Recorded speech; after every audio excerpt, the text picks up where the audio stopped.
The autumn rain drizzled down on the red-tiled roofs of the small town in Thanh Hoa. On the concrete road in front of house number 12, a tall, thin man was bent over, locking up his old motorbike, the raincoat clinging, soaked, to his back. He was Trung, 32 years old, a dockworker at Le Mans port, just finishing a shift that had lasted nearly 10 hours. He removed his helmet, brushed a few drops of water from his forehead, and turned to open the gate. From the yard came the slapping sound of plastic sandals. A little girl of about 4 ran out, her hair tied in 2 pigtails, wearing a faded pink dress. Her large, black, round eyes lit up when she saw him. Trung bent down to gather her into his arms, his voice hoarse but warm. "Kai, my good girl, did you have dinner yet?" The child wrapped her arms tightly around his neck, the smell of baby milk mixed with sunshine on her clothes making Trung's heart feel lighter. Kai tilted her face up, lips pursed. "I ate, but I waited for you to come home before drinking my milk." He smiled and stepped inside. The small living room held an old wooden table and chairs, with a ceiling fan creaking overhead.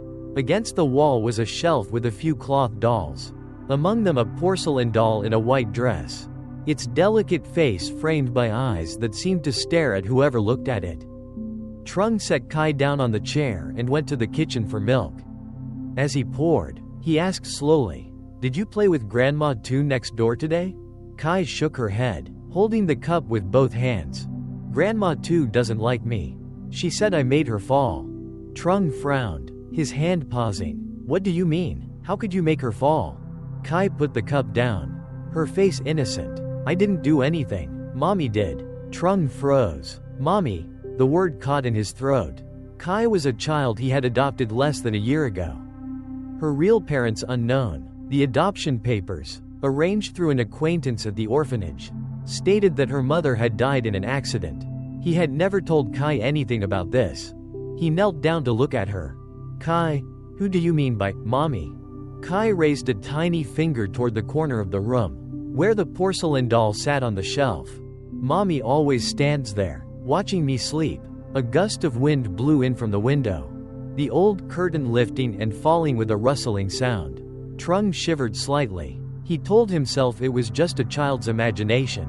But why, that doll? That evening, while Trung was clearing the dinner table, there was a knock at the door. He wiped his hands and opened it. Grandma too from next door stood there, leaning on a wooden crutch, her left leg wrapped in white bandages. Her face was scowling. She hobbled in, and as soon as she sat down, she spoke sharply. "Trung, I'm telling you, that little Kai of yours is not normal. This morning I was just standing at the alley when she looked at me and smiled. Before I knew it, a ladder from someone's yard fell on me. This isn't the first time." Trung sighed and poured her a glass of water. "Grandma too. Sometimes kids, it's just coincidence." She jerked her chin up, eyes full of irritation. "Coincidence? Every time I raise my voice at her, something bad happens to me afterward. You'd better be careful raising her. That look in her eyes, it's cold." Small footsteps sounded from behind. Kai stood in the kitchen doorway, clutching the porcelain doll, her eyes wide. She tilted her head slightly at Grandma too, lips pressed together. The air in the room grew thick. Grandma too set down her glass and pushed herself up on the crutch. "Well, I've said my piece. Don't take offense." As she stepped out the door, Trung noticed Kai still standing there, holding the doll so tightly her fingers were bone white. That night, Trung laid a mat on the floor beside Chi's bed. She was already asleep, the porcelain doll placed right next to her. Moonlight slipped through the crack in the door, casting strange patches of light and shadow across the doll's face. Lying on his side, Trung's eyes grew heavy, but just before he drifted off, he thought he saw the doll's eyes shift to look at him.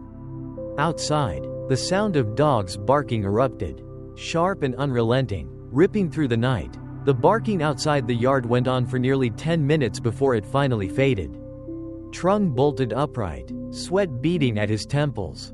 He glanced around. Kai was still lying there, her tiny hand resting on the porcelain doll's chest, her face peaceful as if she had never known fear.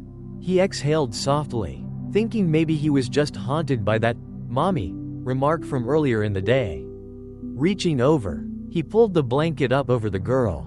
But when his hand touched her skin, he froze. It was icy cold. Bending closer, he could hear her breathing steadily. Yet her skin felt as though she'd just stepped out of water. A soft click came from the front porch. It sounded like someone had just opened the gate. Trung glanced at the clock. Nearly 2 a.m. Who would come at this hour? He got up, padding quietly toward the front door. The wooden door shuddered lightly, but the lock was still in place. Then the click came again, this time from the kitchen. His heart thumped harder as he turned toward it. Just as he stepped inside the kitchen, the fluorescent tube light flickered a few times before going out completely. Darkness pressed in, and a faint metallic sweetness filled the air, like the scent of fresh blood. Suddenly, a child's giggle rose right behind him. Trung spun around. Nothing. The giggle died, replaced by a woman's whisper, soft and breathy against his ear. "Trung, give my child back?" His throat went dry, feet rooted to the cold tile. The voice was disturbingly familiar, just like one he'd heard in a hazy dream when he first brought Kai home. Something rolled across the floor with a hollow thunk-thunk. He flicked on his phone flashlight. It was the porcelain doll. Lying in the middle of the kitchen, black glass eyes staring up, mouth cracked open in what looked like a smile. He muttered under his breath, "Kai, did you bring the doll down here?" No reply. He ran back to the bedroom. Kai was still asleep, hands empty. On the shoulder of her nightgown was a cold, damp, dark red stain. Trung touched it. The fishy scent hit him instantly. Blood. Panic seized him. He scooped the girl up. But at that exact moment, her eyes snapped open, pupils dilating, and she whispered, "Daddy, Mommy's home." From the yard came the slow, dragging sound of slippers shuffling through waterlogged soil. The dragging footsteps continued, sticky and slow. Shish, shish, like pulling through mud. Trung clutched Kai tighter, feeling her small body tremble, though her gaze was locked on the door as if entranced. He swallowed hard, straining to listen. The sound crept closer, moving from the gate across the damp brick courtyard. A foul mix of fishy rot, mold, and river-decayed flesh seeped through every crack in the door. Carefully, Trung set Kai back on the bed and reached for a flashlight. The weak beam slid through the crack in the window, spilling onto the pitch-black yard. He saw it. At the far end of the yard, by the banana trees, stood a motionless woman. Her long, soaked hair hung in ropes, as if she'd just been pulled from a river. A once white dress clung to her gaunt frame, water dripping steadily onto the bricks.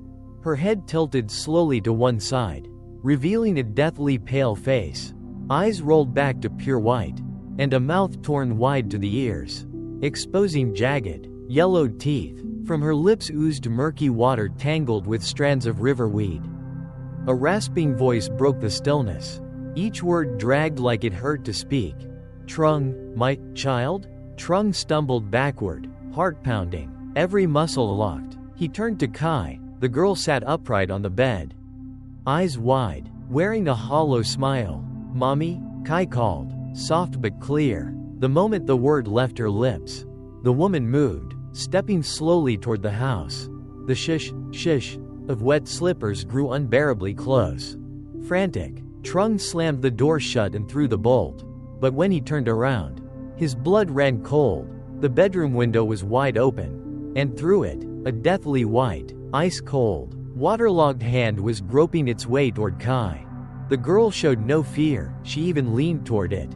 Trung lunged, yanking Kai away from that ghastly hand. The cold bit deep into his arm, like plunging into a winter river. He slammed the window shut, yanked the curtains tight, his heart hammering like a war drum. "Kai, don't call her, don't go near her," he barked. But the little girl only stared at him with distant eyes, as if she didn't understand. Outside, the shuffling footsteps ceased. Then came the knocking, slow, heavy, resonating through the wood. Thud, thud, thud. Trung held his breath. The knocks went on for several beats before that rasping voice returned. "Open the door, it's Mommy?" "Kai, my child." He clutched Kai tighter, but she began to squirm. eyes shimmering, lips forming the words, "Mommy, I'm here." Suddenly, the whole house seemed to sway. Darkness poured in, blurring the line between the yard outside and the room within. The air thickened, stinking of brackish decay. The knocking turned to scratching, claws rasping over the wood. Scrrr, scrr, scrr. Then, right by his ear, though no one stood near, came a whisper. "Give her back to me." At that instant, the flashlight on the table flickered, casting its beam across the wall.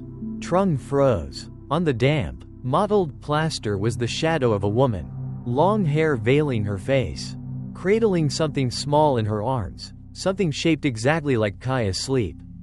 Slowly, the shadow turned its head. The face revealed was cheese, but ghostly white, lifeless, with lips sewn shut by thick, blood-soaked red thread. Trung knew that if he stayed in this house any longer, he and Kai wouldn't survive. That night, with the metallic stench still lingering in the air, he hurriedly packed a few essential items and carried Kai out. But the moment they stepped past the gate, an icy wind swept over them, carrying with it a raspy chuckle from the darkness behind the house. "No matter where you go, it's useless." The woman's voice seemed to whisper right beside his ear. Clutching Kai tightly, Trung quickened his pace along the road toward the highway.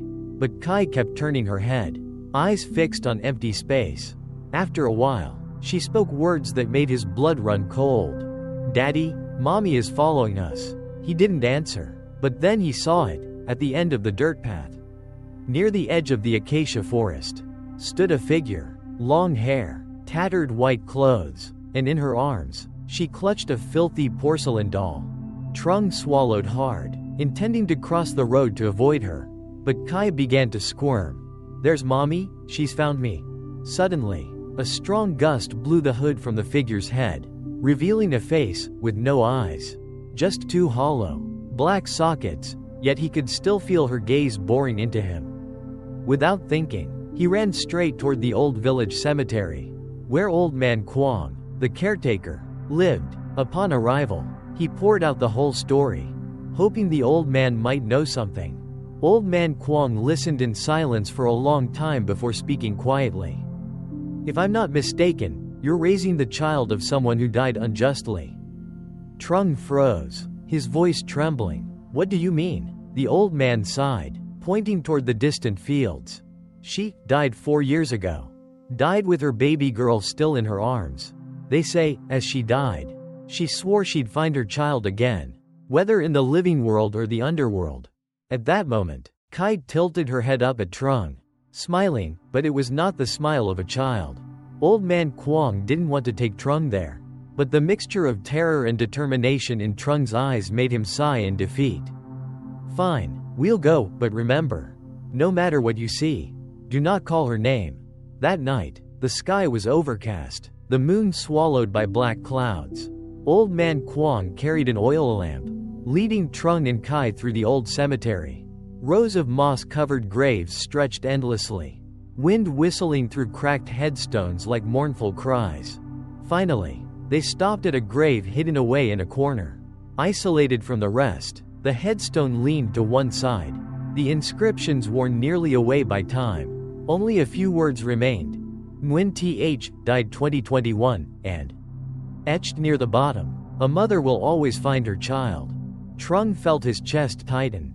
Kai stood still, wide-eyed, staring at the stone as if in a trance. "Mr. Kwong, is this?" Trung began. But before he could finish, a faint sound rose from beneath the earth, like fingernails scratching wood. Old Man Kwong's face drained of color. He stepped back quickly. "Go, we can't stay here." But it was too late. Kai stepped forward, pressing her tiny palm against the cold stone, murmuring, "I'm here, Mommy." At once, the wind howled violently, snuffing out the oil lamp. Darkness swallowed everything. In that heavy blackness, Trung felt a thin, icy hand rest on his shoulder. A woman's voice whispered right into his ear. "Thank you for raising my child." Trung jolted and spun around, but no one was there.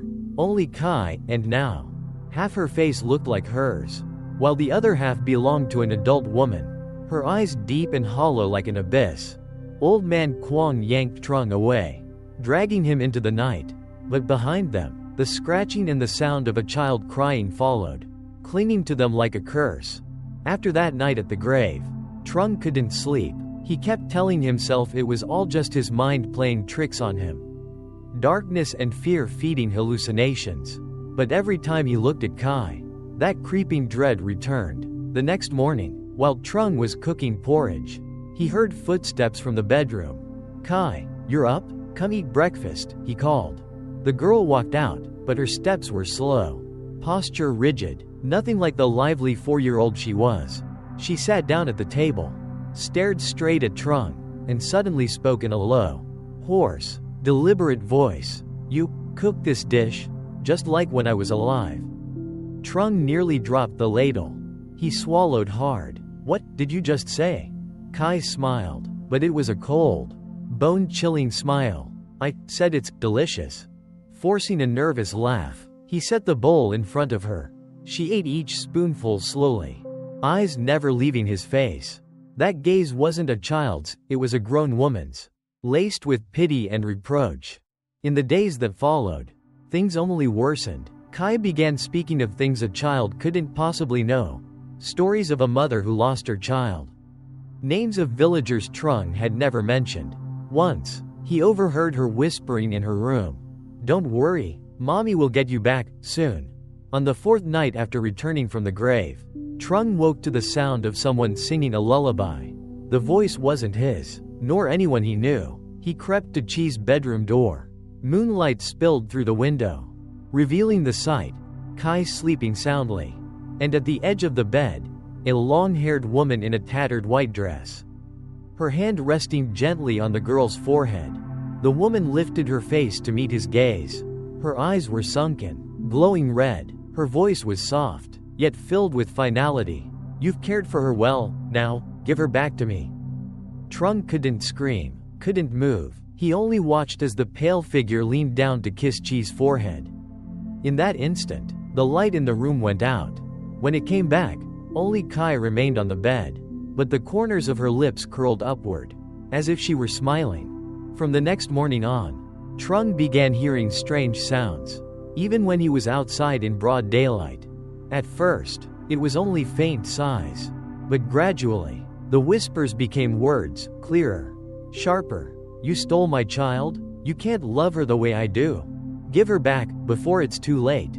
Each time the voice came, Trung would look around, but all he saw was the wind stirring the bamboo grove. A chill crept down from the nape of his neck, even under the blazing sun. At home, Chi's changes became more obvious. She laughed less, spoke less, and often sat alone, staring out the window. When Trung asked, "What are you thinking about, Kai?" the girl didn't answer. She only turned to him and spoke in the voice of the woman from that night. "She misses me." That night, Trung tried to sleep in his own locked room. But exactly at 3 a.m., there was a knock at the door. 3 slow, deliberate knocks. "Trung, open up, I just want to talk."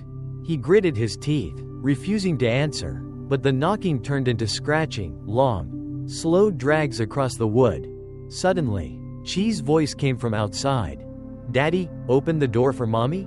Her voice blended with the woman's, fusing into a sickening, unnatural tone that made his skin crawl. He clamped his hands over his ears, but the words rang directly in his head. "If you don't give her back, I'll take you both." From that night on, Trung never dared fall into a deep sleep. He knew, she didn't just want the child, she wanted him too.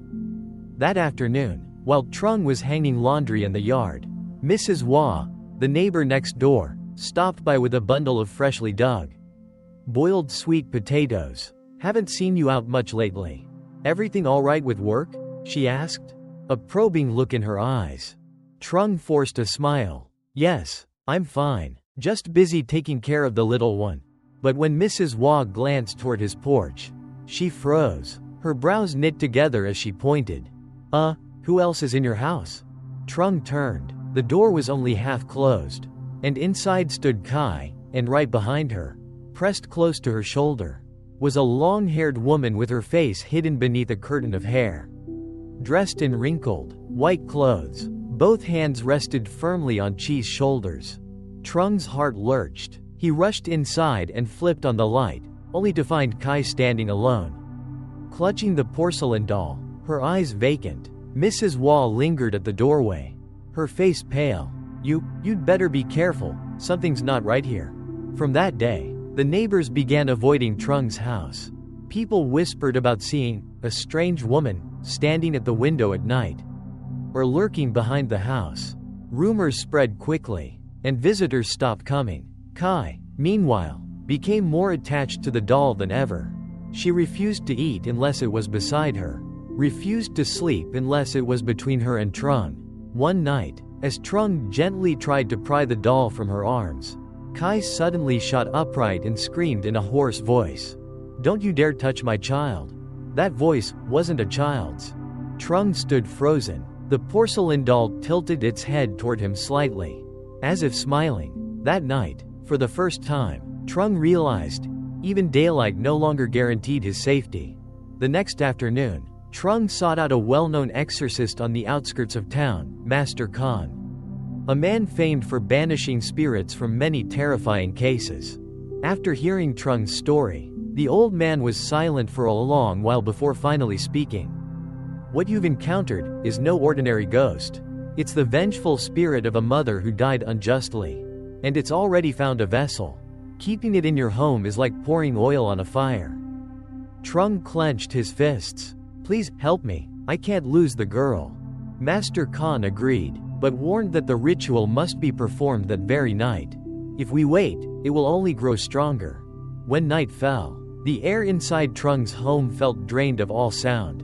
Master Khan laid out a talisman drawn in the shape of a ritual circle in the middle of the room, placed the porcelain doll in the center of a salt ring, and began chanting. At first, all was still. Then, the sound of a baby crying rose from deep within the doll. The crying warped quickly into laughter, high-pitched, shrill, and mocking. The air thickened, carrying the putrid stench of rotting flesh. Kai sat in the corner, eyes shut tight, but her lips moved. Mommy's here." Without warning, the talisman in Master Khan's hand burst into flames. The electric lights flared, then died. In the darkness, the sound of slow, bare footsteps approached the ritual circle. A white figure emerged, a long-haired woman. Empty black sockets where eyes should be. Lips tinged with blue. She bent over the doll, cradling it in her arms, then slowly turned her head toward Master Khan. A sickening crack split the air. His neck snapped instantly, his body collapsing to the floor like a sack of grain. Trung stood frozen. The woman, still holding the doll, walked toward Kai and stroked the child's head with tender hands. "Mommy will never leave you again." Her voice was gentle, yet echoed as though from another realm. The lights flickered back on. The white figure was gone. Kai opened her eyes, smiling, and beside her, the doll's face had changed. It now bore Chi's own features, older, colder. After the horrifying death of Master Khan, Trung clutched Kai to his chest, his heart pounding wildly. He knew that if they stayed in that house a moment longer, neither of them would survive. He stuffed a few clothes into a backpack, grabbed the girl, and ran straight for his motorbike.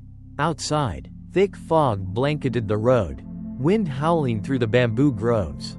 Kai leaned against his shoulder, murmuring dreamily, "Daddy, don't bother running. Mommy can keep up." The words sent a shiver down his spine. But he kept riding. The national highway, normally bustling, was eerily empty, no other vehicles in sight, only the flicker of street lamps flashing in time with his racing heartbeat. After about 10 minutes, Trung spotted a figure ahead, waving, thinking it might be someone who could help. He slowed down, but as he drew closer, his breath caught. Standing in the middle of the road was the long-haired woman, cradling the porcelain doll, her smile stretched to her ears, and her gaze pierced straight into his soul.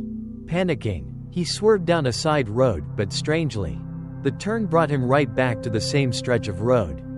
And there she was, unchanged, still waiting. He tried turning in a different direction, then another, and another, but every route led back to the same spot. Kai slowly lifted her face to look at him. Her eyes no longer her own, filled with something both loving and possessive. "Daddy, Mommy said she'll keep us together forever." Trung's limbs went weak, the bike swerving before tipping over. He struggled to get up, but realized they were surrounded on all sides by a wall of dense fog. Swallowing everything, from within that fog, dozens of deathly white hands reached out, seizing him, pulling him back into the darkness. Chi's voice echoed, distant yet clear. "Let's go home, Daddy." Darkness swallowed Trung whole. He had no idea how long he'd been dragged, only that his body felt ice cold, as if submerged in freezing water. When he came to, he found himself sitting inside the old house in Thanh Hoa, only now it was decayed. The ceiling caved in, the walls streaked with green moss. Beside him, Kai sat playing with the tattered porcelain doll. She smiled sweetly. "Daddy, you're awake? Mommy's been waiting a long time." The door creaked open. The long-haired woman stepped inside, her wrinkled white dress stained with dried blood. She knelt before Trung, her freezing hand stroking his cheek. "You are finally staying with me and our child?" Trung trembled, backing away, stammering, Who are you?" The woman laughed, but her laughter was laced with sobs. "I'm this little girl's real mother. You took her in, but did you know she actually died with me in an accident 5 years ago? You've only been raising a corpse." Trung froze. Images of the accident flashed into his mind. Forced there by her. A woman carrying her child across the road on a rainy night. Struck head-on by a truck. No one came to help. Only the bodies of mother and daughter remained. Lying beside a torn porcelain doll. Her voice deepened, eyes welling with bloody tears. "You thought you saved her, but it was I who sent her to you. To let her love you. To make you a part of my family. Forever." The door slammed shut behind Trung. Everything was swallowed in black. He screamed, but his voice was smothered. Out of the darkness emerged dozens of faint silhouettes, pale, empty faces, each one cradling a doll. Kai stepped forward, wrapping her arms around his leg, looking up with a smile. "Daddy, don't be scared, from now on. We'll never be apart." The darkness surged upward, engulfing all three of them. The house fell silent, and from that day, no one ever saw Trung again. But on rainy nights in Thanh Hoa, some claimed to see a man standing by the roadside, holding a little girl in his arms, both watching passing cars with hollow, empty eyes. 3 years after the disappearance of Trung and little Kai, the old house on the outskirts of Thanh Hoa remained abandoned. No one dared to approach, not even the most curious children. People whispered that during heavy storms, the sound of a child's laughter could be heard, mingled with a woman's lullaby, buried beneath the rumble of thunder. One night at the end of July, Min, a freelance journalist who specialized in paranormal stories, decided to visit and make a report. He had heard much about the mysterious disappearance, but no one had ever uncovered the truth. Min didn't believe in ghosts and wanted to prove it was all superstition. When he arrived, an icy wind poured out from inside the house. Despite the muggy heat outside, the rotting wooden door creaked open as if inviting him in. Min switched on his flashlight and stepped inside. In the flickering beam, he saw in the corner of the room a shabby porcelain doll in a white dress, sitting neatly on a chair. Its face was cracked, but its glass eyes seemed to glint, staring straight at him. Suddenly, a child's voice called from behind. "Mister, did you come to play with me?" Min spun around, startled, but saw no one. His flashlight flickered, then went out completely. In the darkness, he heard the sound of small footsteps circling him, accompanied by soft giggles. Then, a freezing hand clasped his own. As he tried to yank it away, a flash of lightning lit the room, and he saw a little girl of about 4. Her long hair covering half her face, her eyes black and bottomless, smiling at him. At the far end of the room, the shadow of a woman in a white dress appeared, gliding slowly closer, not walking, but drifting across the floor. Her eyes were wide open. The corners of her mouth split to her ears. She whispered, "You have come again." Min's heart pounded. He had no idea why she called him, "you." And then, the door behind him swung shut, the lock sliding into place on its own. Outside, The rain began to pour. The rain grew heavier, each lightning bolt ripping across the sky and casting grotesque flashes into the room. Min backed away until his spine pressed against the damp, cold wall. The little girl still stood only a few steps away, smiling, but those pitch-black eyes seemed as if they could swallow him whole. The woman in the white dress, the vengeful mother, glided closer. She stopped directly in front of Min, the pungent stench of rotting flesh filling the air. Her bony hand, nails long and curved, gently stroked his cheek. "This time, you won't abandon our child, will you?" The words froze Min in place. In his mind, an image suddenly flashed, himself, younger, carrying a little girl out of this very house, while a woman watched with eyes burning in hatred. He shook his head, trying to banish the thought. "I've never been here, never," he told himself. But her ice-cold hand suddenly clamped tight around his throat. The room shifted, the walls split apart, the floorboards rotted away, and blood began seeping from the cracks, pooling at Min's feet. The girl's voice whispered right in his ear. "Daddy, you're home?" His body trembled violently. He tried to scream, but his throat was strangled shut. Darkness swept over him, and when his eyes opened again, he was in a different room, bright, filled with the sound of children's laughter. In front of him stood a young woman, her face identical to the vengeful mother's but softer, holding a little girl in her arms. She smiled at him. "You're home from work? She's been waiting all day." Min froze. He didn't know if this was an illusion or someone else's memory. But a strange, aching familiarity rose in his chest. He looked down at the little girl, and realized it was the same long-haired child he'd just seen in the abandoned house. The sound of innocent laughter echoed, then the image shattered, dragging Min back into the darkness. The vengeful mother stood there, her eyes blazing with hatred. "You have a blood debt, and tonight, you will pay." The front door of the house suddenly blew open. A gust of icy wind slammed into Min, knocking him deeper inside. This time, he knew escape would not be easy. Min crashed hard onto rotting wooden boards. The impact left him dizzy. But what made his heart race was the chilling click behind him. The door had slammed shut and locked. His eyes darted around. This room was unlike any other he'd seen in the house. The yellowed walls were covered with countless small handprints, all pointing toward one corner. In that corner stood a large wooden wardrobe, its doors bound with a rusted chain. On the lock, 3 crude words were scratched: "Do not open." Then, from inside the wardrobe came the muffled sound of a child sobbing. That familiar little girl's voice called out weakly, "Daddy, I'm cold." A shiver ran down Min's spine. Logic screamed at him to run, but something deeper pulled him toward the wardrobe. Trembling, he reached out and touched the icy metal lock. The instant his fingers brushed it, the entire room began to quake violently. The handprints on the walls started to move. They clawed at the plaster, leaving long gouges from which blood oozed down to the floor. Slowly, the hands pushed through the walls, becoming bony, skeletal arms that grabbed at him, dragging him toward the wardrobe. Open it, give her back to me." The vengeful mother's growl burned against his ear. Min screamed, yanking hard on the chain. The lock snapped free, and the wardrobe doors flew open.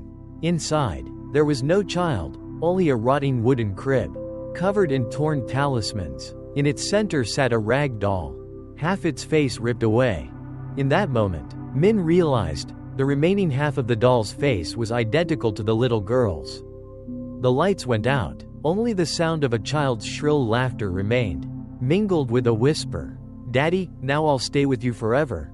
And the doll's tiny hand began to move. When a flash of lightning lit the window, Min suddenly felt himself pulled into an entirely different space. It was dark, rancid, reeking of dried blood and rot. He realized this was the house from when Trung and Kai were still alive, but twisted and warped, as if seen through the eyes of the vengeful mother. Min stepped forward slowly. Ahead, an image of Trung holding Kai appeared, but Trung's face was distorted and pale, while Chi's empty eyes locked on him. Her laughter rang out, chilling, mingled with the sobs of the long-haired mother. Suddenly, the doll in Min's hands began to tremble. Its mouth opened, and Chi's voice came from it. "Daddy, why are you so late?" Min flinched and dropped the doll. The whole room shook violently.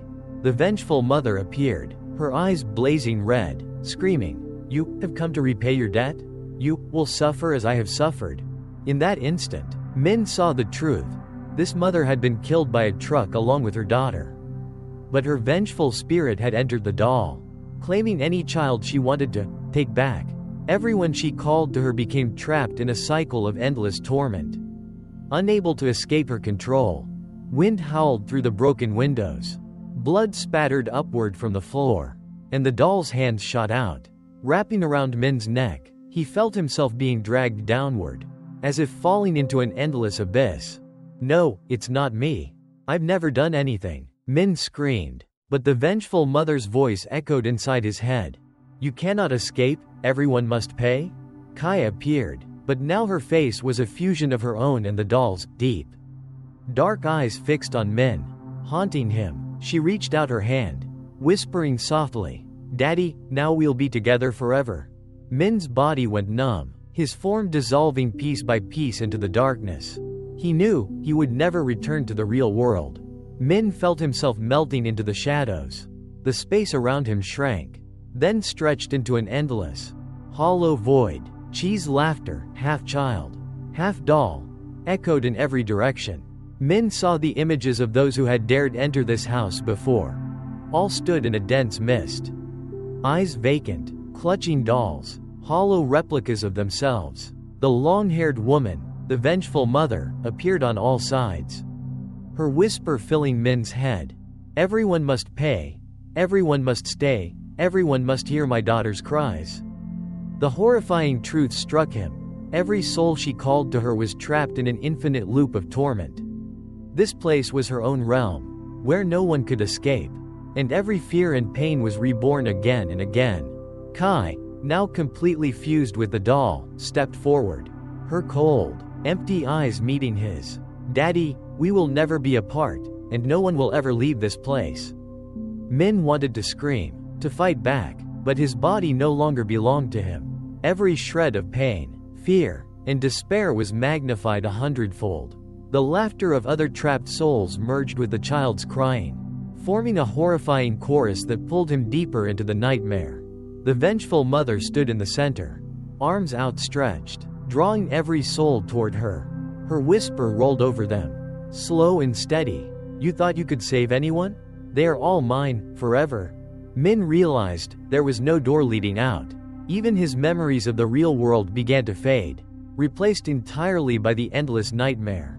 Min stood in the endless void, eyes tightly shut. Despair consumed every cell, every breath. Thick fog coiled around him, swallowing everything he had ever known. Chi's laughter, now fully the doll's, echoed everywhere, dancing in the corners of his vision. The long-haired woman, the vengeful mother, appeared before him.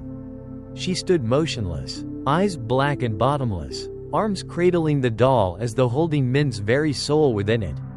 Her voice was a frigid whisper. "Do you think you can leave here? Everyone must repay their debt, and stay with me, forever." Min tried to resist, to scream, but his body no longer belonged to him. Piece by piece, his soul dissolved into the darkness, merging with hundreds of others, those who had once stepped into the old house, who had tried to save Kai, who had sought to escape the woman's wrath. Kai stood at his side, her hollow eyes fixed on him before she smiled. "Daddy, now we'll be together forever. No one will ever leave, no one will ever escape." Min felt his body melt away, fusing into the doll, merging with the fog. The infinite space gathered every soul, every cry, and every laugh into a grotesque, unending chorus that rang without pause. Outside, the old house still stood silent under the night rain, no light, no sound, yet neighbors still whispered of a child's laughter carried in the storm, of a long-haired woman who would suddenly appear, cradling a doll, staring out toward the road as if waiting for someone. No one knew how many souls were imprisoned inside, and the tale of the vengeful mother would go on, quietly luring those foolish enough to step into the house, drawing them into a horrific cycle of rebirth with no escape. The old house, the doll, And the mingled cries and laughter of the trapped souls, all still remain. Waiting.